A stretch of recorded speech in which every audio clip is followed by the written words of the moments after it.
అరుణాచలంలో అగ్నిలింగం. ఇప్పుడు కంచి అంటే పృథి ఉంది, శ్రీకాళహస్తి అంటే వాయువు తెలుస్తోంది, జంబుకేశ్వరంలో జలలింగం అంటే నీటి దగ్గర శివలింగం దగ్గర నీరు ఊరుతోంది. సరే, చిదంబరంలో ఆకాశలింగం అంటే అంతటా నిండినటువంటి ఆకాశమే అక్కడ ఉన్నది తెలుస్తోంది. కానీ అరుణాచలంలో అగ్నిలింగం అంటే అక్కడ అగ్ని ఏది? మీరు అరుణాచలం శివాలయంలోకి వెడితే మీకు అక్కడ అగ్ని ఏమైనా కనపడుతుందా? ఒక పెద్ద జ్యోతిస్వరూపాన్ని అక్కడ ఉంచి, లేదా ఒక పెద్ద నెగడుల ఒక మంట మండుతుంటే అదేనండి శివలింగం అక్కడ అని ఎవరైనా చెప్తారా? చెప్పరు. మామూలుగా శివలింగమే ఉంటుంది. మామూలు శివలింగమే ఉన్నప్పుడు అరుణాచలంలో ఉండేటటువంటి శివలింగం అగ్నిలింగం ఎలా అవుతుంది? అరుణాచలమునందు అగ్నిలింగం ఉన్నది అని ఎందుచేత చెప్పబడింది అంటే, మీరు బయట ఎంత చల్లగా ఉండనివ్వండి, అరుణాచలం దేవాలయంలోకి వెళ్ళి కూర్చుంటే ఒళ్ళు చెమటలు పోస్తుంది, అంత వేడిగా ఉంటుంది. ఆ వేడి నిజంగా అగ్నిహోత్ర స్వరూపంతో ఉంటే మనం తట్టుకోలేమని ఆ వేడి రూపంలో ప్రకాశిస్తూ ఉంటాడు ఆయన. కాదు కాదు, అసలు యథార్థం ఏమంటే అది జ్ఞానాగ్ని. ఆ జ్ఞానాగ్ని ఎవరికి కలుగుతుందో వాళ్ళ కర్మలు దగ్ధమవుతాయి. జ్ఞానాగ్ని దగ్ధ కర్మాణం అంటాడు భగవద్గీతలో గీతాచార్యుడు. ఆ జ్ఞానాగ్ని వలన మళ్ళీ పుట్టవలసినటువంటి అవసరం లేకుండా పాపములన్నీ కూడా కాలిపోతాయి సంచితముతో కలిపి. అంత గొప్ప జ్ఞానస్వరూపమే రాశీభూతమై లింగస్వరూపాన్ని దాల్చింది. అందుకే దాన్ని జ్ఞానస్వరూపమైనటువంటి అగ్నిలింగం. అరుణాచలంలో ఉండేటటువంటి శివలింగానికి అరుణాచల క్షేత్రానికి ఒక ప్రత్యేకమైనటువంటి లక్షణం.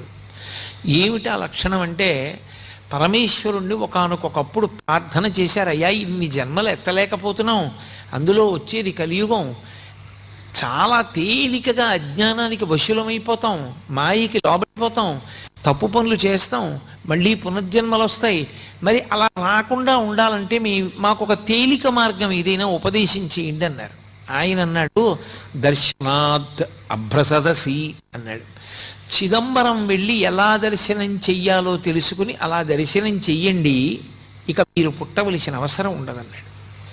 చిదంబరంలో దర్శనం అంటే ఇందాకే మీతో ప్రస్తావన చేశా, తలుపు తీస్తారు సిద్ధంగా ఉండండి అంటారు, ఆ తెర తీస్తారు, ఇలా చూసేటప్పటికి ఇలా జాగ్రత్తగా కళ్ళు నులుకుని చూస్తారు, ఏం ఉండదు. మారేడు దళాల దండలు వేలాడుతుంటాయి, బంగారు మారేడు దళాలు, మామూలు మారేడు దళాల దండలు ఉంటాయి, తెరహేస్తారు, అయిపోయింది వెళ్ళిపోండి అంటారు. కొంతమంది అంటారు, డాంబికానికి నీకు కనపడలేదా, శివలింగం వెనకాల ఉంది కదూ అంటారు, ఉత్తిది, అదేం కాదు. అదేమిటండి ఏం లేదు కదా వెనకాతలంటే అదే చిదంబర రహస్యం అంటారు. అందుకే ఇప్పటికే అర్థం కాని విషయాన్ని చిదంబర రహస్యం అంటారు. ఆకాశము అంటే అంతటా నిండిపోయి ఉంటుంది, అంతటా నిండిపోయిన ఆకాశములో అన్నీ ఉంటాయి. ఇప్పుడు మఠాకాశము అంటాం, అంతటా నిండిపోయినటువంటి ఆకాశం ఒకటి అనంతాకాశము అంటారు. అనంతాకాశమునందు మఠాకాశము అంటే ఓ గదిలో ఆకాశం ఉంటుంది, మళ్ళీ అందులో కుండ పెట్టారనుకోండి ఘటాకాశము, మళ్ళీ ఆ కుండలో ఖాళీ భాగం ఉంటుంది, అది ఆకాశం. ఏమీ లేదనకూడదు, శూన్యం అనకూడదు, శూన్యం బౌద్ధుల వాదన, ఆకాశము సనాతన ధర్మవాదన. అరుణాచలంలోకి వెళ్ళడానికి ఒకటే, పరమేశ్వర నాకేం తెలియదు, నాకున్నవన్నీ పాపాలే, నిన్ను నమ్ముకుని వస్తున్నాను, నువ్వే నన్ను అరుణాచల ప్రవేశం చేయించు అని అడిగినటువంటి వారికి అరుణాచల ప్రవేశం చేయిస్తారు తప్ప, అహంకృతితో కొంచెం డాంబికంగా బయలుదేరితే అరుణాచలంలోకి వెళ్ళరు అని. జ్ఞాన సంబంధనాయనారంతటి మహానుభావుడు వెళ్ళలేకపోయాడు, దొంగలు కొట్టేశారు. అప్పుడు ఆయన బాధపడితే ఉన్నవన్నీ ఎత్తుకుపోయిన తర్వాత ఈశ్వరుడి మీద పత్తికాలు పాడి పరమ నిరాడంబరంగా వినయంతో ప్రవేశిస్తే అరుణాచల పట్టణంలోకి ప్రవేశించగలిగాడు. అరుణాచలం అంత గొప్ప క్షేత్రం. అసౌ యస్తామ్రౌ అర్ణవుత బుభ్రస్సుమంగళ ఏ చేమాగం రుద్ర అభితో దిక్షుశ్రితా సహస్రసో వైశాగం హేడైమహే అంటుంది రుద్రాధ్యాయం. ఎర్రటి కాంతులు కలిగినటువంటి పరమశివుడు సర్వమంగళ స్వరూపంతో ఉంటాడైన. ఉండి అన్ని ప్రాణులకు కూడా విశేషమైనటువంటి ఉపకారం చేస్తూ ఉంటాడు. అంత గొప్పగా పరమశివుడు వెలిసినటువంటి క్షేత్రం అరుణాచలం. మనం ఎక్కడికైనా శైవ క్షేత్రానికి వెడితే ఆ శివాలయంలో ఉండేటటువంటి శివలింగం ఏది ఉంటుందో దాన్ని మాత్రమే ప్రధానమైన శివస్వరూపంగా భావన చేస్తాం. ఉదాహరణకి మీరు కంచి వెళ్ళారనుకోండి, ఏకాంబరీశ్వరలింగము అని ఆ కాంచీపురంలో ఉండేటటువంటి పృథివీలింగమే గొప్పది. ఆ పృథివీలింగ దర్శనం ప్రధానంగా చేస్తాం. మిగిలినవన్నీ కూడా పరివార దేవతలు ఇతరమైనటువంటి లింగాలు ఉంటాయి శివాలయంలో, కానీ ప్రధానమైన లింగం కాంచీపురంలో పృథివీలింగం. ఆ శివలింగాన్ని దర్శనం చేస్తాం. అరుణాచల క్షేత్రం దగ్గరికి వచ్చేటప్పటికి మాత్రం ఒక్కడే శివుడు అరుణాచలంలో ఉన్నటువంటి శివలింగ స్వరూపమే కాదు, అరుణాచలంలో 3 రూపాలతో ఉంటాడు పరమేశ్వరుడు. ఒకటి, అరుణాచలంలో ఉన్నటువంటి దేవాలయం లోపల ఉన్నటువంటి శివలింగ స్వరూపం ఒకటి, అది ప్రధానమైన లింగస్వరూపం. 2, అరుణాచలం కొండంతా కలిపి శివస్వరూపం, అది అగ్నిస్వరూపం. అందుకే కృతయుగంలో అది అగ్నిస్వరూపంగా ఒక పెద్ద జ్యోతిస్సుగా వెలుగుతుండేదిట. అదే త్రేతాయుగం దగ్గరికి వచ్చేటప్పటికీ మణులతో కూడినటువంటి శివలింగమైంది. అదే ద్వాపర యుగంలోకి వచ్చేటప్పటికి పెద్ద స్వర్ణలింగమైంది. కలియుగంలోకి వచ్చేటప్పటికి మరకత లింగమైంది. అందుకే ఇప్పటికీ ప్రపంచంలో ప్రఖ్యాతి వహించినటువంటి భూతత్వ శాస్త్రవేత్తలు అరుణాచల పర్వతంలో ఉండేటటువంటి శిలలను పరిశీలించి హిమాలయ పర్వతాల కన్నా కూడా ప్రాచీనమైనటువంటి శిలలు ఇక్కడే ఉన్నాయి, అసలు ఈ భూమండలము ఏర్పడేటప్పుడు అగ్నితప్తమైనటువంటి శిలలతో చల్లారిన కొండ ఈ కొండయే అని నిర్ధారణ చేయబడినటువంటి క్షేత్రం. ఇప్పటికీ అరుణాచలంలో దేవాలయానికి పునర్నిర్మాణం చేస్తున్నప్పుడు కుంభాభిషేక సమయంలో అక్కడ ఒక సొరంగ మార్గం కనపడింది. భగవాన్ రమణులు చెప్తూ ఉండేవారు, ఆ సొరంగం అరుణాచలం కొండ మధ్య భాగంలోకి వెడుతుంది. పైకి కొండ కనపడుతుంది, ఈ మాంసనేత్రానికి ఒక కొండలా కనపడుతుంది, కానీ యథార్థమునకు అది ఒక జ్యోతి స్వరూపం, అదొక పెద్ద జ్యోతి. ఎందరో మహాపురుషులు దర్శనం చేశారు, ఎందరికో దర్శనాలు అయ్యాయి, ఎన్నో చోట్ల గ్రంథస్థం అయ్యాయి ఆ విషయాలు. సప్తర్షులు కూడా జ్యోతుల యొక్క స్వరూపాలతో వచ్చి అరుణాచల పర్వతంలోకి వెళ్ళి పరమేశ్వరుణ్ణి సేవించి మళ్ళీ ఆకాశంలోకి జ్యోతుల రూపంలో వెళ్ళి సప్తర్షి మండల ప్రవేశం చేస్తుంటే దర్శనం చేసిన వాళ్ళు ఎందరో ఉన్నారు. ఇప్పటికీ అరుణాచల పర్వతం మధ్యలో ఉన్నది ఆ గుహ అంటారు, దానికే సొరంగ మార్గం ఉంది అని చెప్పేవారు రమణులు. అరుణాచల క్షేత్రంలో శివాలయాన్ని పునర్నిర్మాణం చేస్తున్నప్పుడు కుంభాభిషేక సమయంలో సొరంగం బయటపడింది. ఆ సొరంగం చిన్నగా అరుణాచల పర్వతం లోపల ఉన్న గుహ దగ్గరికి వెడుతుంది అంటారు. అక్కడ ఒక పెద్ద వటవృక్షం ఉంటుందని, ఆ మర్రి చెట్టు కింద దక్షిణామూర్తి స్వరూపంలో సిద్ధయోగి స్వరూపంతో పరమశివుడు ఇప్పటికీ కూర్చుని ఉంటాడని సనక సనందనాది మహర్షులు అందరూ కూడా ఆయన్ని సేవిస్తూ ఉంటారని చెప్తారు. ఒకానొకప్పుడు భగవాన్ రమణులు అరుణాచల పర్వతం మీద నడిచి వెడుతున్నారు. వెడుతుంటే విస్తరాకంత మర్రాకు ఒకటి వచ్చి గాలికి ఎగురుకుంటూ ఎండు ఆకు ఆయన కాలికి తగిలింది. ఆయన మర్రాకు పైకెత్తి చూసి విస్తరాకంత ఉంది, ఈ అరుణాచల పర్వతం మధ్యలో ఉన్న గుహలో పరమశివుడు దక్షిణామూర్తిగా కూర్చున్నాడు. ఆ చెట్టు ఆకే ఎగిరొచ్చింది, నేను దర్శనం చేస్తానని బయలుదేరాడు. ఆయన కొంత దూరం వెళ్ళేసరికి ఆయన కాలు అనుకోకుండా అక్కడ ఉన్న ఒక పొదలో ఉన్న తేనె పట్టుకి తగిలింది. తేనె పట్టులో ఉన్న ఈగలన్నీ పైకి జుమ్మని లేచాయి. వెంటనే రమణులు అన్నారు, ఈ కాలు తప్పు చేసింది, వాటి గూడు కదిపింది, కాబట్టి ఇది శిక్ష అనుభవించాలని ఆ కాలు ఒక రాయి మీద పెట్టి వదిలిపెట్టేశాడు. ఆ తేనెటీగలన్నీ వచ్చి ఆయన కాలు కుట్టగలిగినంతసేపు కుట్టాయి. ఇంత లావున వాచిపోయింది. ఆ వాచి కాలు ఈడ్చుకుంటూ ఆయన కిందకి దిగి వచ్చేశారు. పళనిస్వామి అని అప్పుడు ఆయనకి సేవ చేస్తూ ఉండేవాడు. అతను శ్రావణం తీసుకొచ్చి ఆ తేనెటీగల యొక్క ముళ్ళు ఆయన కాల్లో విరిగిపోయిన వాటన్నింటినీ బయటికి లాగేశాడు. కానీ ఆయన శరీరాన్ని విడిచిపెట్టేసే పర్యంతము రమణుల యొక్క ఒక కాలు చాలా లావుగా ఉండేది. ఇప్పటికీ మీరు రమణాశ్రమానికి వెళ్ళి ఆయన యొక్క ఫొటోస్ చూస్తే ఒక కాలు లావుగా కనపడుతుంది. కారణం, ఆ దక్షిణామూర్తి దర్శనానికి ప్రయత్నం చేసినప్పుడు రమణ మహర్షి యొక్క ఒక కాలుని తేనెటీగలు కుట్టి, ఆ తర్వాత ఎవరిని వెళ్ళొద్దని చెప్పేవారు రమణ మహర్షి. ఆయన మాట వినకుండా వెంకటరామయ్య గారని ఒక ఆయన స్నేహితులు కలిసి అరుణాచలంలో మేము దక్షిణామూర్తి దర్శనం చేస్తామని బయలుదేరారు.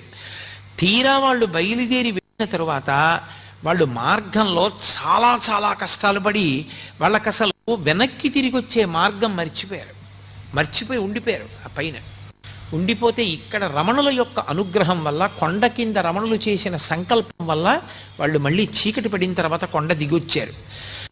అప్పటి నుంచి ఎవ్వరూ ఆ సిద్ధయోగి దర్శనం చేసే ప్రయత్నం చెయ్యరు. కానీ ఇప్పటికీ పరమేశ్వరుడు అక్కడ దక్షిణామూర్తిగా మర్రి చెట్టు కింద కూర్చుంటాడని ఎందరో సిద్ధులు, యోగులు, దేవతలు ఆయన యొక్క దర్శనానికి వచ్చి వెడుతూ ఉంటారని ప్రతీతి. అలా అరుణాచల క్షేత్రం ముందు 3 రూపాలతో ఉంటాడు పరమశివుడు. అంత గొప్ప క్షేత్రంలో పరమేశ్వరుడు శివలింగంగా ఆవిర్భవించిన తరువాత అక్కడ జరగవలసినటువంటి పూజాది కార్యక్రమాలు ఎలా జరగాలి అన్న విషయాన్ని ఆయనే నిర్ణయం చేసి గౌతమ మహర్షిని ఆదేశించాడు. మనకి వలైకాపు మంటపము అని ఉంటుంది లోపల. ఆ మంటపంలో అమ్మవారిని తీసుకొచ్చి కూర్చోపెట్టి గాజులు సమర్పణం చేస్తారు అమ్మవారికి. అమ్మవారికి గాజులు సమర్పణం చేసేటటువంటి ఉత్సవం ఒకటి. మిగిలిన 2 పెద్ద ఉత్సవాలు, ఒకటి కార్తీక మాసంలో జరిగేటటువంటి దీపోత్సవం, కార్తీక పౌర్ణమి పెట్టేటటువంటి దీపం. దాని గురించి నేను ప్రత్యేకంగా మీతో ప్రస్తావన చేస్తాను. ఇక 3వ ఉత్సవం పార్వతీ పరమేశ్వరుల మధ్య వచ్చేటటువంటి ప్రణయ కలహోత్సవం. ఇప్పటికీ అరుణాచలంలో ఆ ప్రణయ కలహోత్సవాన్ని అక్కడ ఉన్న అర్చకులు నిర్వహిస్తారు. ఎంత అద్భుతంగా నిర్వహిస్తారు! ఆ ఉత్సవం జరిగినప్పుడు పరమేశ్వరుడు భృంగికి మోక్షం ఇచ్చేస్తాడు. పార్వతీదేవికి కోపం వచ్చి అపితకుచాంబ అమ్మవారు దేవాలయంలోకి వెళ్ళి తలుపులు వేసేసుకుంటారు. పరమశివుడు ఒక్కడే గిరి ప్రదక్షిణానికి వెడితే దొంగలు దోచుకుంటారు. ఇప్పటికీ ఆ దొంగల తోపు అని అవన్నీ చేస్తారు. ఆ ప్రణయ కలహోత్సవం 2వ పెద్ద ఉత్సవం. ఇన్ని నిర్ణయం చేసినటువంటి వాడు గౌతమ మహర్షి. ఎవరి ఆజ్ఞ మేరకి? శివాజ్ఞ మేరకే చేశాడు. అటువంటి అరుణాచల క్షేత్రంలో ఆ దేవాలయ ప్రాంగణం అత్యద్భుతమైనటువంటి ప్రాంగణం. బహుశः దక్షిణ భారతదేశం మొత్తం మీద ఏ దేవాలయంలోనూ కూడా అంత పెద్ద గోపురాలు మీకు ఎక్కడా కనపడవు. అంతంత పెద్ద పెద్ద గోపురాలు. ప్రత్యేకించి అరుణాచల క్షేత్రంలో తూర్పు గోపురం శ్రీకృష్ణదేవరాయల వారు కట్టించారు. శ్రీకృష్ణదేవరాయల వారు కట్టించినటువంటి ఆ గోపురం, ఇక అంత పెద్ద గోపురం మీకు ఎక్కడా కనపడదు. దాన్ని ఎవరైనా ఇలా తలెత్తి చూడవలసిందే. అబ్బా ఎంత పెద్ద గోపురం అంటారు. అంత గొప్ప గోపురం. అరుణాచల క్షేత్ర వైభవంలో గొప్పతనం ఏమిటంటే దాని ఉత్తర గోపురాన్ని కట్టించేటువంటిది ఒక ఆడావిడ. ఆ స్త్రీమూర్తి పేరు అమ్మణ్ణి అమ్మన్. ఆవిడ చాలా చిత్రమైన వ్యక్తి. ఆవిడ పరమశివుని యొక్క అనుగ్రహం చేత ఆవిడికి గొప్ప యోగశక్తులు కలిగాయి. ఆవిడికి గోపురం కట్టించాలని కోరిక. ఆవిడ ప్రతి ఇంటి ముందుకి వెళ్ళి గోపురం కట్టడానికి చందా అడిగేది. డబ్బులు లేవంటారేమోనని ఆవిడ ఇంటి ముందు నిలబడి ఆ ఇంట్లో ఇనప్పెట్టె ఎక్కడుందో, ఇనప్పెట్టెలో ఎక్కడ డబ్బు పెట్టారో ఆ డబ్బు ఎంత ఉందో చెప్పేది. ఇంట్లో ఎక్కడెక్కడ దాచారో, ఎక్కడెక్కడ దాచిన డబ్బు ఎంత ఉంటుందో చెప్పి గోపురం కడుతున్నాను డబ్బు ఇమ్మని అడిగేది. హడిలిపోయి పట్టుకెళ్ళి డబ్బు ఉండేవారు. ఆవిడ తన యోగశక్తి చేత ఇళ్ల ముందు నిలబడి ఇంటి లోపల ఉన్న పెట్లలో డబ్బు ఎంతుందో చెప్పి వసూలు చేసిన డబ్బుతో ఉత్తర గోపురాన్ని కట్టింది. అలాగే అక్కడ ఒక గోపురాన్ని భళ్ళాల మహారాజు కట్టాడు. భళ్ళాల మహారాజు అపారమైనటువంటి శివభక్తుడు. ఆయనకి 2 భార్యలు. ఆయన విభూతి పుండ్రాలు పెట్టుకుని బొట్టు పెట్టుకుని ఏ శివభక్తుడైనా జంగమదేవరైనా సరే కోరినది ఇచ్చేస్తుండేవాడు. అటువంటి భళ్ళాల మహారాజు గారు రాజ్యం చేస్తున్న రోజుల్లో ఆయనకి సంతానం లేదు. సంతానం లేకపోయినా ఆయన పరమశివుని యందు అంత భక్తితో రాజ్యం చేస్తున్నాడు. పరమశివుడు ఆయన పరీక్షించాలి, అనుగ్రహించాలి అనుకున్నాడు. ఒక పెద్ద జంగమదేవర వేషం కట్టి తనతో పాటు కొంతమంది జంగమయ్యల్ని తీసుకుని ఒక చీకటి పడే వేళటికి భళ్ళాల మహారాజు ఇంటికి వచ్చాడు. ఆయన వెంటనే వాళ్ళందరినీ స్వాగతం పలికాడు, అర్ఘ్యపాద్యాదులు ఇచ్చాడు, వాళ్ళని సేవించాడు, కూర్చోపెట్టి వాళ్ళందరినీ కూడా చక్కగా మర్యాద చేసి విశ్రాంతి తీసుకోమన్నాడు. ఈ పెద్ద జంగమదేవరు అన్నాడు, నాతో వచ్చిన జంగమయ్యలకి నాకు దేవదాసీల్ని అన్నాడు. దేవదాసీల్ని తీసుకొచ్చి జంగమయ్యలందరికీ ఇచ్చారు. ఒక్క పెద్ద జంగమదేవరికి మాత్రం దేవదాసి లేదు. అయ్యో, ఈయనకొక్కడికి దేవదాసిని ఇవ్వలేదని బాధపడినటువంటి రాజు తల పట్టుకుని కూర్చుంటే ఆయన రెండవ భార్య పేరు చెల్లమ్మ. ఆవిడ వచ్చింది, ప్రభు మీరు చింతపడకండి, శివసేవలో లోపం రాకూడదు, నేను దేవదాసిగా ఆయన దగ్గరికి వెడతానంది. వెళ్ళమన్నాడు మహారాజు. ఆవిడ ఆ పెద్ద జంగమయ్య పడుకున్నటువంటి గదిలోకి వెళ్ళి ఆయన నిద్రపోతున్నట్టు నటిస్తున్నాడు. ఆయన నిద్ర లేపడానికి ముట్టుకుందిలాగా, ముట్టుకోగా పసిపిల్లవాడైపోయి ఏడిచాడు. అరే పిల్లవాడైపోయాడు, చేతుల్లో పట్టుకుని రాజు దగ్గరికి తీసుకొచ్చింది. మహారాజా, పెద్ద జంగమదేవర పిల్లవాడైపోయాడు, ఇదిగో తీసుకొచ్చాను, పరమేశ్వరుడే అనుగ్రహించాడు మనకి కొడుకు అని ఇచ్చింది. రాజు ఆ పిల్లాడిని ముట్టుకోగానే పిల్లవాడు అంతర్ధానం అయిపోయాడు. అంతర్ధానం అయిపోయి కొడుకులు లేరు అని వగచావు కాబట్టి నీకు నేనే కొడుకునవుతున్నాను, నేనే కొడుకునై నీ శ్రాద్ధ కర్మ నేనే చేస్తాను ప్రతి సంవత్సరం, నీ శరీరం పడిపోయినప్పుడు నీకు సంస్కారం నేనే చేస్తానన్నాడు. ఇప్పటికి దాదాపు 6 నుంచి 700 సంవత్సరములైంది. ఇప్పటికీ భళ్ళాల మహారాజు గారు చనిపోయిన రోజున అరుణాచల క్షేత్రంలో శివలింగం దగ్గరికి వచ్చి పత్రిక చదువుతారు. భళ్ళాల మహారాజు గారు ఫలానా రోజున ఫలానా తిథిలో ఫలానా నక్షత్రంలో శరీరం విడిచిపెట్టాడు అని. వెంటనే దేవాలయం మూసేస్తారు. పరమశివుడు ఉత్సవమూర్తి పల్లకీలో పల్లికొండ పట్టు అని అక్కడికి దగ్గర, అక్కడే రాజధానిగా పరిపాలన చేసేవాడు. ఆ పల్లికొండ పట్టు వెళ్తుంది పల్లకి, వెళ్ళి ఏట్లో స్నానం చేస్తాడు పరమశివుడు. అంటే ఉత్సవమూర్తి స్నానం చేస్తుంది. స్నానం చేసి పీటల మీద పరమశివుడు అపితకుచాంబ ఉండి భళ్ళాల మహారాజు గారికి తద్దినం పెట్టి మళ్ళీ ఏట్లో స్నానం చేసి అరుణాచల దేవాలయంలోకి వెళ్ళి అప్పుడు ఆయనకి అభిషేకం అయిన తర్వాత మళ్ళీ తలుపులు తీసి దర్శిస్తారు. 6 నుంచి 7 శతాబ్దములుగా పరమశివుడే తన భక్తుడికి తద్దినం పెడుతున్న ఏకైక క్షేత్రం అరుణాచల క్షేత్రం. ఆ క్షేత్రంలో ఆ భళ్ళాల మహారాజు గారు కట్టించినటువంటి గోపురము ఒక గోపురం. ఆ గోపురానికి కిలి గోపురం అని పిలుస్తారు. మీరు లోపల మనకి సుబ్రహ్మణ్య దేవాలయం కనపడుతుంది. మీరు ఆ సుబ్రహ్మణ్య దేవాలయం మీద తల ఎత్తి చూస్తే కొన్ని బొమ్మలు కనపడతాయి. బొమ్మల్ని బట్టి తెలుస్తుంది మనకు, అక్కడ ఒక కథ తెలుస్తుంది. ప్రౌఢదేవరాయలు అని ఒక రాజు, ఆ ప్రౌఢదేవరాయ దగ్గర అరుణగిరినాథర్ అనబడేటటువంటి ఒక వ్యక్తి మంచి ఆస్థాన కవిగా ఉండేవాడు. ఆయన దగ్గర అంతకుముందే ప్రౌఢదేవరాయల వారి దగ్గర సంబంధం అని ఒక కవి ఆస్థాన కవి. కానీ ఈ అరుణగిరినాథర్ తర్వాత ఆస్థాన కవి. అది కూడా ఎందుకు అవ్వవలసి వచ్చింది అంటే అరుణగిరినాథర్ యొక్క తల్లి చాలా చిన్న వయస్సులోనే, అరుణగిరినాథర్ చాలా చిన్న పిల్లవాడిగా ఉన్నప్పుడే శరీరం విడిచిపెట్టేసింది. అంతకు ముందే తండ్రి చనిపోయాడు. ఆవిడ శరీరం వదిలిపెడుతూ ఈ పిల్లవాడిని రక్షించమని అక్కగారికి అప్పచెప్పింది. అక్కగారి పేరు ఆది. ఆ ఆది అనబడే అక్కగారు ఈ అరుణగిరినాథర్ని పెంచి పెద్ద చేసింది. ఈ అరుణగిరినాథరు దుర్వ్యసనపరుడై స్త్రీలోలుడై స్వేచ్ఛగా తిరుగుతుండేవాడు. ఒకనాడు అక్కగారు చాలా బాధపడి నింద చేసింది. అతనికి వైరాగ్యం కలిగి ఇన్ని తప్పులు చేశాను, నేను ఇక బతకకూడదని ఈ భళ్ళాల మహారాజు గారు కట్టించిన గోపురం ఎక్కి చచ్చిపోతానని అక్కడి నుంచి కింద పడ్డాడు. కింద పడుతుంటే లోపల సుబ్రహ్మణ్య దేవాలయంలో ఉన్న సుబ్రహ్మణ్యుడు బయటికి వచ్చి చేతులు పట్టుకున్నాడు.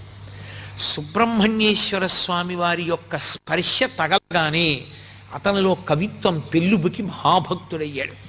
కళానుభూతి అని చెప్పి ఆయన అద్భుతమైనటువంటి సుబ్రహ్మణ్య గీతములను రచన చేశాడు. సుబ్రహ్మణ్య తత్వం మీద రచన చేశాడు. ఆయనే ఆ కాలంలో ప్రౌఢదేవరాయల వారి ఆస్థాన కవి సంబంధం. అరుణగిరినాథరి యొక్క గొప్పతనాన్ని తెలుసుకుని రాజు ఆ ఆస్థాన కవి సంబంధాన్ని తీసి అరుణగిరినాథర్కి ఆస్థాన కవి పదవినిచ్చాడు. ఈయన ఆస్థాన కవి ఉంటూ సుబ్రహ్మణ్యుణ్ణి సేవించాలనేటటువంటి తాపత్రయంతో తెచ్చిన పువ్వులతో సంతోషపడక పరకాయ ప్రవేశ విద్య తెచ్చుకుని తన శరీరాన్ని అరుణాచల దేవాలయంలో ఒక మూల ఎవరికీ కనపడకుండా విడిచిపెట్టి చిలుకలోకి ప్రవేశించి పక్కన ఉన్నటువంటి వనాల్లో వెళ్ళి పారిజాత పుష్పాలు వచ్చి సుబ్రహ్మణ్యుణ్ణి సేవిస్తుండేవాడు. ఇది పెట్టాడు సంబంధం. తను శరీరాన్ని వదిలి చిలుక శరీరంలోకి వెడుతూ ఉంటాడు. నా ఆస్థాన పదవి ఇతని వల్లే పోయింది, ఇతనికి మళ్ళీ శరీరం లేకుండా చెయ్యాలని ఆ అరుణగిరినాథర్ శరీరాన్ని విడిచిపెట్టి చిలుక శరీరంలోకి ప్రవేశించగానే ఆ అరుణగిరినాథర్ యొక్క శరీరాన్ని కాల్చేశాడు. అయిపోయింది. ఆయనకి శరీరం లేదు. లేకపోవడం వల్ల చిలుక రూపంలోనే ఆ గోపురంలో కూర్చొని సుబ్రహ్మణ్యేశ్వర స్వామి వారి మీద ఇప్పటికీ పాటలు పాడతారు. అరుణాచల క్షేత్రం లోపల పశ్చిమ దిక్కుగా ఉండేటటువంటి సరోవరానికి శివగంగా అని పేరు. అది తిరుమలాంబా సముద్రం నుంచి ఒక కాలవ ద్వారా తీసుకొస్తారు. రెండవ పక్కన ఉండేటటువంటి తీర్థం బ్రహ్మతీర్థం.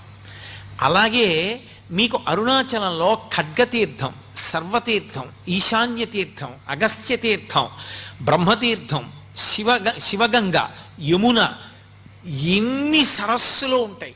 ప్రతి సరస్సుకి స్థల పురాణం ఉంది. ఒక్కొక్క సరస్సు ఒక్కొక్క కారణానికి వచ్చింది. అగస్త్య మహర్షి ప్రతి సంవత్సరం మార్గశీర్ష మాసంలో వస్తారట. వచ్చి తన శిష్యులతో గిరి ప్రదక్షిణం చేసి ఆ సరస్సులో స్నానం చేసి పెడతారు. ఒక్కొక్క సరస్సులో స్నానానికి ఒక్కొక్క ప్రత్యేకమైన విభూతి కలుగుతుంది. ఒక సరస్సులో స్నానం చేస్తే అపారమైన భక్తి కలుగుతుంది. ఒక సరస్సులో స్నానం చేస్తే సరస్వతి కటాక్షము కలుగుతుంది. ఒక సరస్సులో స్నానం చేస్తే పాప సంచయం అంతా కూడా దగ్ధమవుతుంది.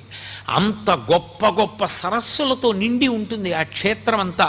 స్వయంగా చతుర్ముఖ బ్రహ్మగారే అరుణాచల క్షేత్రంలో ఆరాధన చేసి స్నానం చేసేటటువంటి సరస్సు ఆ బ్రహ్మ సరస్సు అని పిలుస్తారు.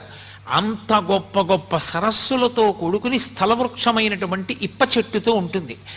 అరుణాచల క్షేత్రానికి వెళ్ళినటువంటి వాళ్ళు ఆ దేవాలయంలో పరమేశ్వరుడి పూజ చేసేటప్పుడు ఏ నామాలతో పూజ చెయ్యాలన్నది కూడా పరమశివుడు నిర్ణయం చేశాడు. పరమేశ్వరుడు స్వయంభూగా 3 రూపాలతో వెలిసినటువంటి క్షేత్రమైన కారణం చేత అరుణాచలంలో మీరు ఎంత చిన్న పుణ్యకార్యం చెయ్యండి, అది తీవ్ర స్థాయిలో ఫలితాన్ని ఇస్తుంది. సామాన్యమైన ఫలితం కాదు. అది ఏదో పుణ్యంగా మారి వచ్చే జన్మలో మీరు సార్వభౌముడవడం, ఏదో పుణ్యంగా మారి వచ్చే జన్మలో ఐశ్వర్యవంతుడవడం కాదు. అరుణాచలంలో చేసినటువంటి పుణ్యకార్యము పునరావృత్తి రాహిత్యమునకు తీసుకెడుతుంది. దానికి స్కాంద పురాణంలో కొన్ని విశేషాలు చెప్తారు. అరుణాచలం కొండ మీద ఒకానొకప్పుడు ఒక సాలెపురుగు గూడు కట్టింది. గూడు కడితే లేత సూర్యకిరణాలు పడ్డాయి. పడి అది విశేషమైన కాంతితో మెరిసింది. ఆ మెరుపు కొండ మీద పడింది. కొండ స్థూల శివుడు, అది శివుడే. శివుడి శరీరం మీద కాంతి పడేటట్టుగా మెరుపులతో కూడినటువంటి బట్ట శివలింగానికి కట్టిన పుణ్యం ఇచ్చి సాలెపురుగుకి మోక్షం ఇచ్చాడు. అలాగే అక్కడ ఒక ఏనుగు కొండలలోకి ప్రవేశించింది. ప్రవేశించి తన మదజలధారల చేత ఆకులను తడిపింది. ఆ ఆకులు తడిసి ఆ బొట్లు శివలింగం మీద పడ్డాయి. శివలింగం మీద అభిషేకం చేసిందన్న పుణ్యం ఇచ్చి ఏనుక్కి పునరావృత్తి రాహిత్యం ఇచ్చారు. అలాగే ఒక ఎలుక అరుణాచల పర్వతంలోకి దూరింది. దూరి అది తవ్వింది. తవ్వితే దాని లోపల ఉన్నటువంటి ఆ రాళ్ల మీద సూర్యకిరణాలు పడ్డాయి. మణులు ప్రకాశించినట్టుగా ప్రకాశించేవి. ఆ ప్రకాశించిన కాంతులు పడిన కారణం చేత మణుల చేత దీప శోభని వెలిగింపచేసింది అని ఆ ఎలుక మళ్ళీ పుట్టవలసిన అవసరం లేని స్థితిని పొందింది. ఒక చిలుక అరుణాచల పర్వతం మీద ఎగురుతున్నప్పుడు దాని యొక్క రెక్కల కదలికలకి ధూళికణములు తొలగించబడ్డాయి. అరుణాచల పర్వతాన్ని శుభ్రం చేసింది అని చెప్పి దానికి మోక్షం ఇచ్చారు. అన్నిటికన్నా ఆశ్చర్యం, ఒకప్పుడు అరుణాచల దేవాలయంలోకి గ్రద్ద ప్రవేశించింది. బలిపీఠం మీద ఉన్నటువంటి కబళం కింద పడితే తిందామని అది వాలి కూర్చోడానికి అవకాశం లేక తన రెక్కలతో అల్లార్చింది ఆ ముద్ద కోసం. కబళం కింద పడింది.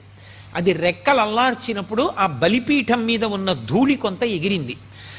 ధూళి ఎగిరింది కాబట్టి అది దేవాలయాన్ని తుడిచింది అని మోక్షం ఇచ్చారు. అందుకే ఆ లింగము అగ్నిలింగము అనడానికి కారణం అదే. అక్కడ ఈశ్వరుడు అసుతోషుడు అని పేరు ఆయనకి. అసుతోషుడు అంటే విపరీతంగా సంతోషిస్తాడు. ఎందుకంత సంతోషం అంటే మీరు చెప్పలేరు, దానికి కారణం ఉండదు. ఇప్పటికీ అరుణాచల క్షేత్రానికి దేవతలు, గంధర్వులు, యక్షులు, గంధర్వులు, కిన్నెరులు, కింపురుషులు వచ్చి పరమశివుణ్ణి సేవించి వెడుతుంటారు.